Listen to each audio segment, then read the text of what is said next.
പ്രാർത്ഥനയിൽ സംബന്ധിക്കുന്ന നിങ്ങളെ കർത്താവ് അനുഗ്രഹിച്ച് പുണ്യപ്പെടുത്തട്ടെ. ദൈവമായ കർത്താവ് നിങ്ങളെയും നിങ്ങളുടെ എല്ലാ നിയോഗങ്ങളെയും പ്രാർത്ഥനാ കാര്യങ്ങളെയും ആശീർവദിക്കട്ടെ. മുകളിലും താഴെയും ഉള്ളിലും എല്ലാം വിശുദ്ധമായിരുന്ന കർത്താവ് തന്റെ സംരക്ഷണം നിങ്ങൾക്ക് നൽകട്ടെ. തിന്മയുടെ എല്ലാവിധമായ വ്യാപാരങ്ങളിൽ നിന്ന് കർത്താവ് നിങ്ങളെയും നിങ്ങളുടെ പ്രിയപ്പെട്ടവരെയും സംരക്ഷിക്കട്ടെ.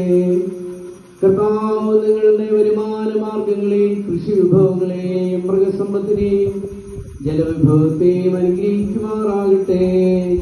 എന്റെ പിതാവിനാൽ അനുഗ്രഹിക്കപ്പെട്ടവരെ, ലോകാരംഭം മുതൽ നിങ്ങൾക്ക് വേണ്ടി സജ്ജമാക്കിയിരിക്കുന്ന ഇരിപ്പിടം നിങ്ങൾ കരസ്ഥമാക്കുവിനെന്ന് പറയുന്ന ഇമ്പകരമായ ശബ്ദം കേൾക്കുവാൻ കർത്താവ് നിങ്ങളെയും നമ്മെ എല്ലാവരെയും അനുഗ്രഹിക്കുമാറാകട്ടെ.